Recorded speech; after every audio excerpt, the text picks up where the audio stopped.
मेरे प्यारे बच्चों, उम्मीद है कि आप सभी लोग अच्छे होंगे। तो बेटा लास्ट के लेक्चर में हमने डिग्री ऑफ डिसोसिएशन पढ़ा है। वन ऑफ फैक्टर में दो तरीके से मैंने बोला था आपको कि दो तरीके से हमें दो केस यहाँ पर स्टडी करने हैं। पहला केस ऑलरेडी मैं आपके साथ अपने बच्चों के साथ इस केस को मैं डिटेल से डिस्कशन कर चुका हूँ, डिग्री ऑफ डिसोसिएशन वाला जो आपका कॉन्सेप्ट।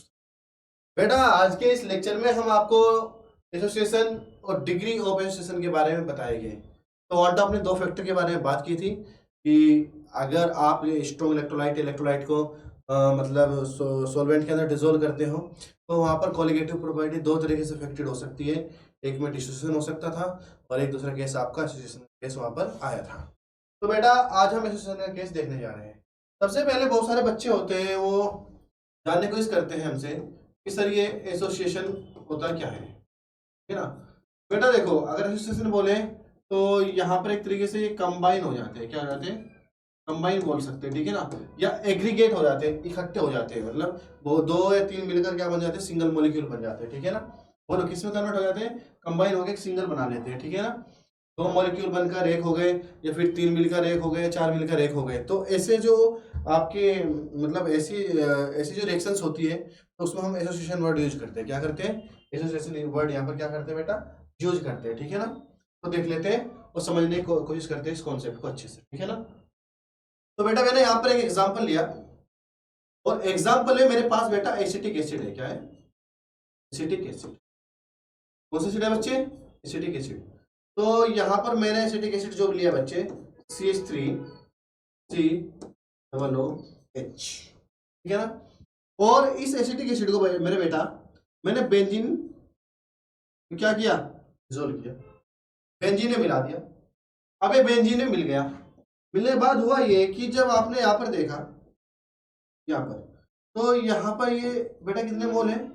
बच्चे ने बोला सर 2 मोल है। कितने मोल है बेटा जी? 2 मोल है। तो जब यहाँ पर 2 मोल थे तो मैंने इधर देखा कि सॉल्यूशन में जाने के बाद इसके अंदर कुछ ना कुछ रिएक्शंस हुई और ये कर गया गुलू गुलू। क्या कर गया? गुलू गुलू कर गया। तो मेरे बच्चे जब ये सॉल्यूशन के अंदर गया तो सॉल्यूशन के अंदर जाने के बाद एसिटिक एसिड के साथ गुलू गुलू हो गया। और ये गुलू गुलू ऐसा कैसा गुलू गुलू नहीं हुआ, ठीक है ना। ये अलग किस्म का एक क्या बन गया? बोलो, बोलिए क्या बना? डाइमर्स बना। क्या बना? डाइमर्स बना। क्या बन गया बेटा? डाइमर्स बना। और इसके बीच में बेटा ये क्या बन गई? एच बॉन्डिंग बन गई। कौन सी बॉन्डिंग बन गई? एच बॉन्डिंग हो गई। क्या हो गया बेटा जी? एच बॉन्डिंग हो गई। पहले दो थे, दो मिलकर क्या हो गए? एक हो गए। क्या हो गए? एक हो गए। पहले हम दो थे, अब हुए एक। सुना है? दो जिसमें एक जान हो गए। क्या हो गए? दो जिसमें एक जान हो गए। तो बेटा ये 2 मोल कन्वर्ट हो गए 1 मोल में। तो यहाँ पर जो हुआ है मेरे बच्चे वो हुआ एसोसिएशन। क्या हुआ है बेटा जी? वो एसोसिएशन हुआ है। क्या हुआ बेटा? एसोसिएशन हो गया है। यहाँ पर ध्यान से देखो, मेरे पास 2 मोल एसिटिक एसिड थे, मैंने बेंजीन सॉल्वेंट में उसको मिला दिया। मिलाने के बाद ये हुआ कि इन दोनों के बीच में कुछ हुआ, गुलू गुलू हुआ। गुलू गुलू होने के बाद ये 2 मोल सिंगल बन गए तो इसने डाइमर बना लिया। यहाँ पर क्या बना लिया? डाइमर बना लिया। अब 2 मोल से 1 मोल बन गया। मुझे क्या मिल गया? 1 मोल एसिटिक एसिड का मिल गया बेटा। तो ये यहाँ पर जो फॉर्मेशन हुआ है वो हुआ है डाइमर बेटा। क्या क्या हुआ है? डाइमर्स का हुआ है। किसका हुआ है बेटा? डाइमर्स का। तो 2 से बन गया 1 डाइमर्स। क्या बन गया? 1 डाइमर्स बन गया, ठीक है ना। बोलो ऐसा नो 2 यूनिट को मिलाने के बाद, 2 मोनोमर्स को मिलाने के बाद जो हमें तीसरा प्रोडक्ट मिलेगा बेटा वो उसको कहलाएगा डाइमर्स। क्या कहलाएगा? डाइमर्स। अब यहाँ पर निकालते हैं आई। क्या निकालते हैं बेटा जी? आई निकालते हैं। तो मेरे बच्चे अगर आपने लास्ट लेक्चर देखा है तो लास्ट लेक्चर में मैंने आपको बहुत प्यार से बड़े अच्छे समझाया था कि आई की वैल्यू कैसे कैलकुलेट करते हैं। तो आई इज इक्वल टू क्या था? Total number of mole of solute after dissociation and association upon में total number mole of solute before association and dissociation. तो बेटा देखो, बिफोर एसोसिएशन और आफ्टर एसोसिएशन। तो आफ्टर एसोसिएशन कितना है बेटा जी? 1 है। और बिफोर एसोसिएशन कितना था बेटा?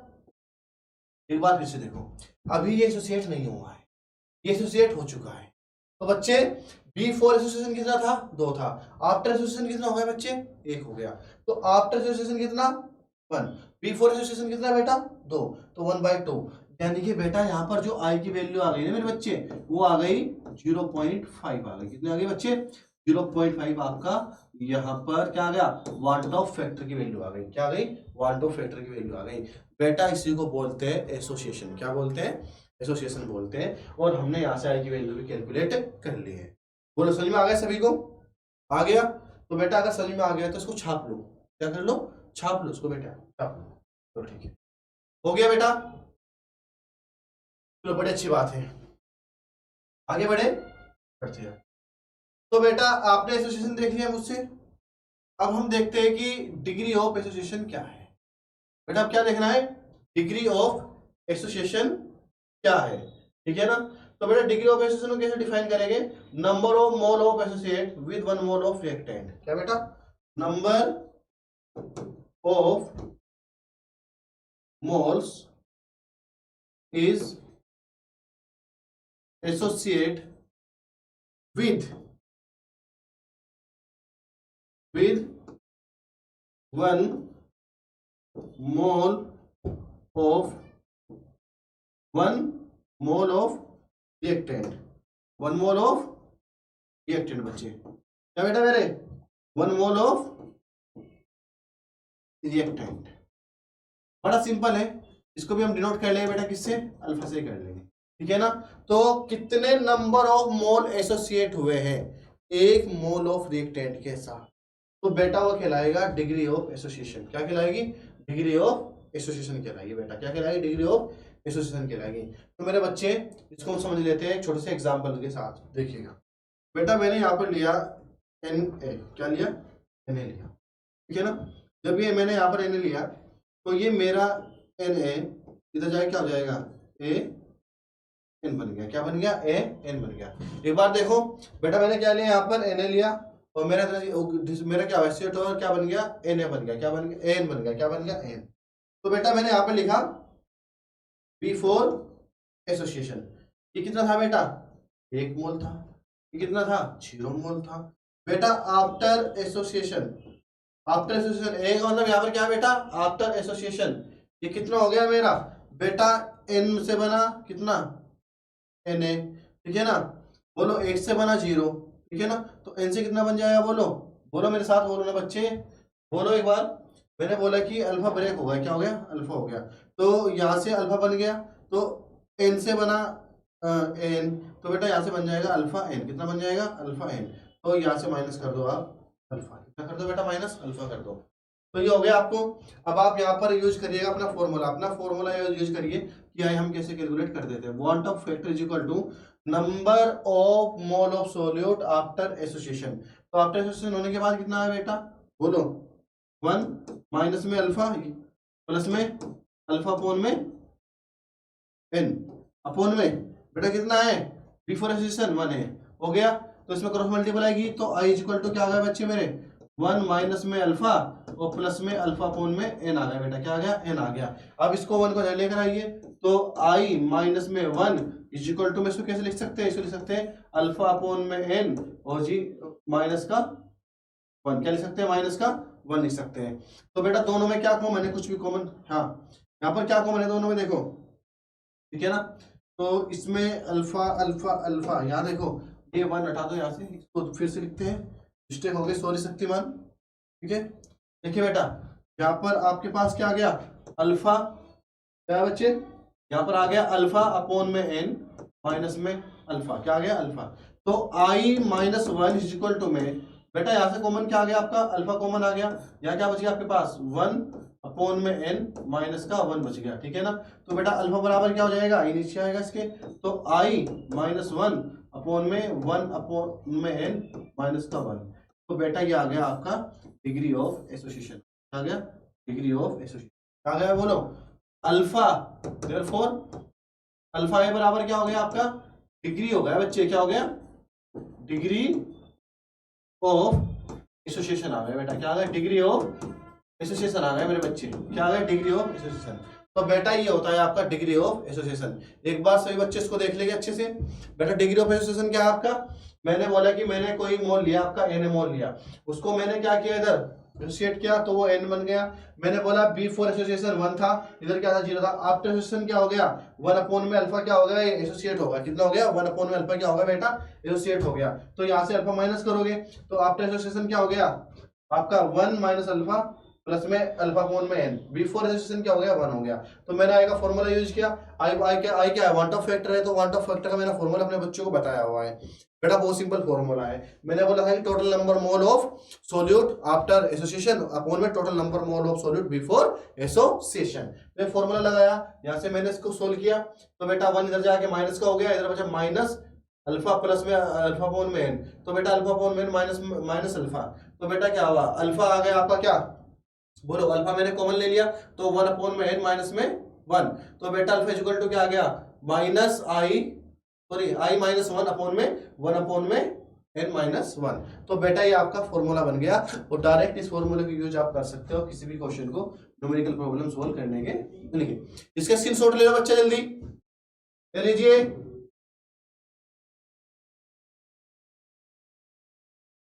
चलो बड़ी अच्छी बात है, हो गया स्क्रीनशॉट ले लिया। चलो बेटा जी ठीक है, देखो अब सर की एक बात हमेशा याद रखनी है, ठीक है ना बेटा, इन केस ऑफ देखो NOTE नोट, NOTE नोट बेटा, जो भी पॉइंट मैं यहाँ पर आपको नोट कराता हूँ वो वेरी वेरी इंपॉर्टेंट पॉइंट होता है और कहीं ना कहीं किसी न किसी एग्जाम में वो आपको हेल्प करेगा ही करेगा बेटा। तो आपको याद रखना है कि ऑल क्या बेटा जी, ऑल कार्बो ऑक्सिलिक एसिड, क्या बेटा जी, ऑल कार्बो ऑक्सिलिक एसिड फॉर्म डाइमर्स, क्या बनाते हैं बच्चे डाइमर्स बनाते हैं। सभी कार्बोक्सिलिक एसिड क्या बनाए डाइमर्स बनाते हैं इन बेंजीन, किसमें बेटा बेंजीन के साथ, किसमें बनाते हैं बेंजीन के साथ। सभी कार्बोक्सिलिक एसिड आपके क्या बनाएंगे बोलो डाइमर्स बनाएंगे, लेकिन बनाएंगे किसमें बेंजीन के साथ बनाएंगे, किसमें बनाएंगे बेंजीन के साथ बनाएंगे। सर एक एग्जांपल और करा दो, लो बच्चे एग्जांपल की कमी नहीं है मेरे पास, एग्जांपल तो मेरे पास क्या है बेटा भर भर के एग्जांपल है ना। ये ले लो, ये क्या है आपका कार्बोक्सिलिक एसिड है नहीं, ये देखो यहाँ पर आ गया कार्बोक्सिलिक एसिड, जिसको बोलते हैं बेंजोइक एसिड, क्या बेटा बेंजोइक एसिड ले लिया आपने, ये इधर गया जूम चला गया ना, बोलो SNO, तो इधर जाके क्या हुआ जुजू हो गया इसके बीच में C6H5, ठीक है ना, ये मॉलिक्यूल आ गया भाई आपका, ये लो ये, ठीक है ना। अब इन दोनों के बीच में क्या हो जाएगा जुजू हो गया, जुजू होने के बाद क्या हुआ एक मॉलिक्यूल आ गया इधर से, बोलो हाँ ना, आ गया बेटा, तो C6H5 हो गया, बोले SNO, ऐसे नहीं लिखा जाएगा, ठीक है ना, ऐसे नहीं लिखा जाएगा बच्चा पार्टी, ध्यान दिया करो, ठीक है ना, ऐसे नहीं लिखा जाएगा, कैसे लिखा जाएगा फिर बोलो बोलो कैसे लिखा जाएगा बोलो C6H5 ऐसे, ठीक है ना, हो गया है।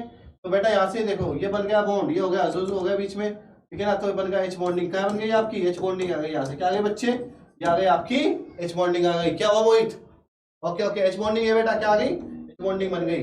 तो बेटा थे दो, कितने थे 2 मोल थे, 2 मोल थे, 2 मिलकर हुआ 1 मोल, क्या हुआ 1 मोल हुआ, क्या हो गया आपका 1 मोल हो गया, 2 जिस्म 1 जान हो गया फिर से, तो क्या बन गया डाइमर्स बन गया।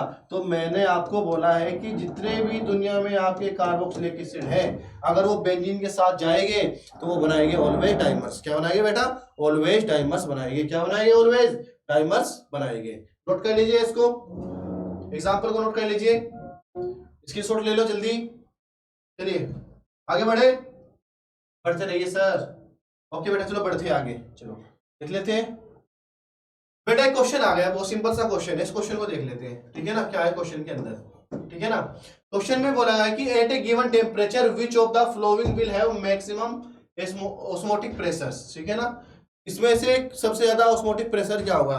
तो बेटा यहाँ पर उन्होंने ऑप्शन देना भूल गया, क्वेश्चन में लिखना भूल गया, हमारे ऑपरेटर कभी कभी भूल जाते हैं क्योंकि वर्कलोड बहुत ज्यादा होता है, ठीक है ना, कोई केमिस्ट्री के लिए बना रहा है, कोई फिजिक्स के लिए बनाते रहते हैं, सारे सब्जेक्ट बेचारे के ऊपर वर्कलोड बहुत ज्यादा है तो हो जाता है, ठीक है ना, तो कोई नहीं मैं लिख दूंगा बेटा इधर, ठीक है ना।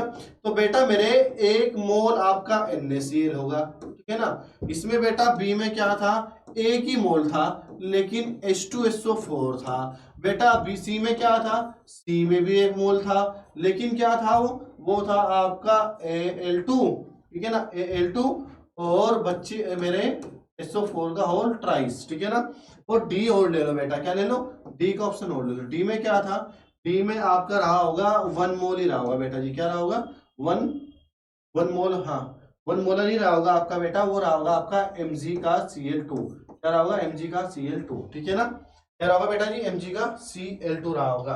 क्वेश्चन बड़ा अच्छा है कि at a given temperature which of the following will have maximum osmotic pressure, ठीक है ना, ये जो क्वेश्चन है, ठीक है ना, क्वेश्चन बड़ा अच्छा है, मैं आपको बता देता हूँ सिंपल तरीके से। बेटा इस क्वेश्चन को अच्छे से समझने के लिए पहले आपको एक बहुत ही सिंपल सा एक टॉपिक, मतलब एक टॉपिक नहीं है, मतलब एक कॉन्सेप्ट ही एक तरीके से, ठीक है ना, वो आपको एक बार समझना होगा, ठीक है ना। अगर आप इस क्वेश्चन को समझना चाहते हैं अच्छे से बिल्कुल, ठीक है ना, तो एक टॉपिक है आपका, इसको एक बार देख लीजिए बेटा, ठीक, देखो टॉपिक ये है कि जो आपका वांट ऑफ फैक्टर है, वांट ऑफ फैक्टर का दूसरा फॉर्मूला आपको मैं बताने जा रहा हूँ, ठीक है ना बेटा। एक होती है कैलकुलेटेड प्रॉपर्टी और एक होती है ऑब्जर्व प्रॉपर्टी, ठीक है ना। तो एक तो हो गई आपकी ऑब्जर्व, क्या हो गई बेटा जी, ऑब्जर्व हो गई, ऑब्जर्व कोलिगेटिव प्रॉपर्टी। एक हो गई बेटा आपकी कैलकुलेटेड, क्या हो गई कैलकुलेटेड, क्या हो गई बेटा जी कैलकुलेटेड कोलिगेटिव प्रॉपर्टी। सीपी का मतलब क्या बेटा, बोलो, कोलिगेटिव प्रॉपर्टी, कौन सी प्रॉपर्टी, कोलिगेटिव प्रॉपर्टी, ठीक है ना, समझ में आ गया ना। ऑब्जर्व कोलिगेटिव प्रॉपर्टी और कैलकुलेटेड कोलिगेटिव प्रॉपर्टी। तो बेटा जी ये दो प्रॉपर्टीज आपकी है जो मैंने यहां पर ली है, ठीक है ना, ऑब्जर्व कोलिगेटिव प्रॉपर्टी और कैलकुलेटेड कोलिगेटिव प्रॉपर्टी, ठीक है बच्चा, बोलो हाँ या ना, समझ में आ रहा है आपको। चलो तो ये हो गई आपकी ऑब्जर्व, हो गई बेटा जी ऑब्जर्व कोलिगेटिव प्रॉपर्टी। तो बच्चे अगर मैं यहां से ऑब्जर्व कोलिगेटिव प्रॉपर्टी को निकालने की कोशिश करता हूं, I will be try to calculate observe colligative property, तो बेटा जी क्या मैं इसको ऐसे लिख सकता हूं, बोलो ऐसे नो। तो ऑब्जर्व कोलिगेटिव प्रॉपर्टी बराबर क्या आ गया, observe colligative property is equal to van't Hoff factor into मैं कैलकुलेटेड प्रॉपर्टी। तो बेटा मेरी कैलकुलेटेड प्रॉपर्टी होती कौन कौन सी है, बोलो मेरी कैलकुलेटेड प्रॉपर्टी कौन कौन सी है, याद करिए लास्ट लेक्चर में, अगर इस बच्चे ने लास्ट लेक्चर नहीं देखा वो जाके लास्ट लेक्चर देखे। बोलो बेटा कैलकुलेटेड प्रॉपर्टी कौन कौन सी है, कैलकुलेटेड प्रॉपर्टी मैंने आपको पढ़ाया था, जैसे कि मेरे पास क्या है डेल्टा पी अपॉन में P naught is equal to में एक्स बी। बेटा ये सारी प्रॉपर्टीज क्या है, मेरी कैलकुलेटेड प्रॉपर्टी है।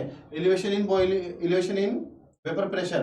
बेटा और क्या पढ़ाया मैंने पढ़ाया delta T B is equal to में के बी इंटू में मोलिलिटी। मैंने पढ़ाया delta T F is equal to में के एफ इंटू में मोलिलिटी। और मैंने पढ़ाया बेटा आपको ऑस्मोसिस प्रेशर, क्या पढ़ाया इसमें MRT, क्या पढ़ाया बेटा MRT। ये सारी प्रॉपर्टीज मेरी कैलकुलेटेड प्रॉपर्टी है जो हमने रोल्स लॉ से निकाली थी। बाद में एक बाबा आए थे, मैंने बताया था वांटॉप ने कौन सी प्रॉपर्टी निकाली, ऑब्जर्व प्रॉपर्टी।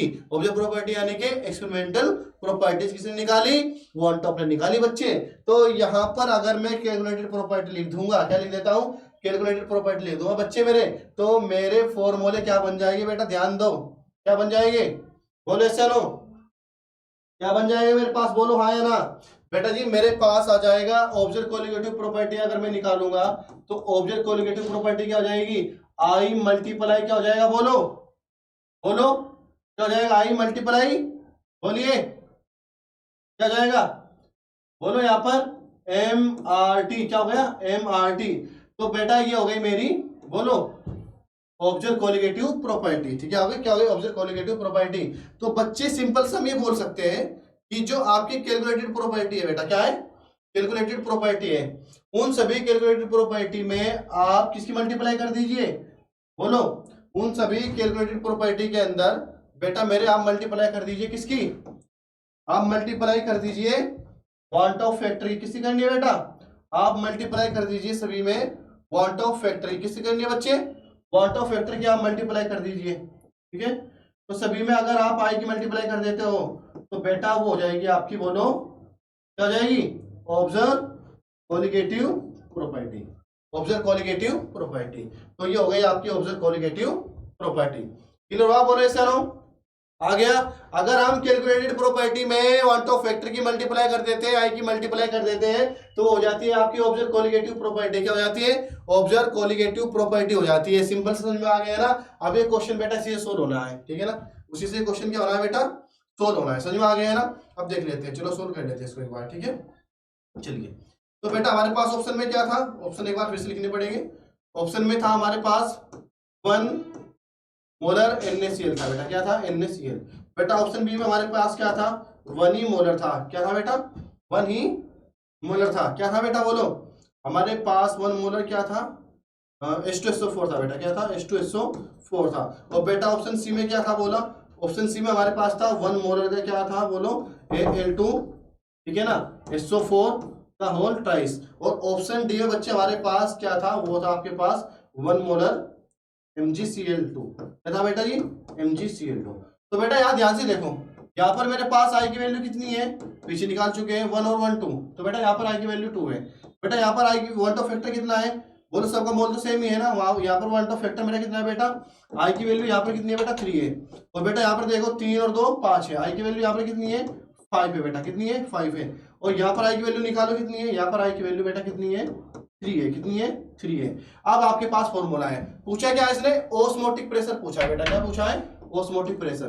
तो ये क्या हो जाएगा आपका, पाई इज इक्वल टू में आई इंटू में MRT, क्या हो गया बेटा, MRT हो गया। तो बेटा ये देखो, जिसकी आई की वैल्यू ज्यादा उसका ऑस्मोटिक प्रेशर भी ज्यादा होगा। तो आपका आंसर यहाँ पर क्या होगा, बोलो जल्दी, आपका आंसर होगा बेटा यहाँ पर ऑप्शन नंबर सी, क्या हो गया, ऑप्शन नंबर सी आपका यहाँ पर करेक्ट आंसर हो गया। उम्मीद है कि आपको ये क्वेश्चन क्लियर हो गया होगा, जल्दी से स्क्रीनशॉट लीजिए। चलिए आगे बढ़ते हैं। बेटा ये क्वेश्चन आया है, ठीक है ना, इस क्वेश्चन को आपको होमवर्क में लेना है, किसमें लेना है, आपको ये क्वेश्चन कहां पर सोल्व करना है, क्वेश्चन आपको होमवर्क में सोल्व करना है, ठीक है ना। ये क्वेश्चन आप ट्राई करोगे, अगर ये क्वेश्चन आपसे ट्राई नहीं होगा तो आप कमेंट्स बॉक्स में इसका आंसर छोड़ दोगे, ठीक है ना, फिर हम इसको सोल्व करा देंगे आपको, ठीक है बेटा। तो मिलते हैं नेक्स्ट वीडियो में, तब तक के लिए नमस्कार।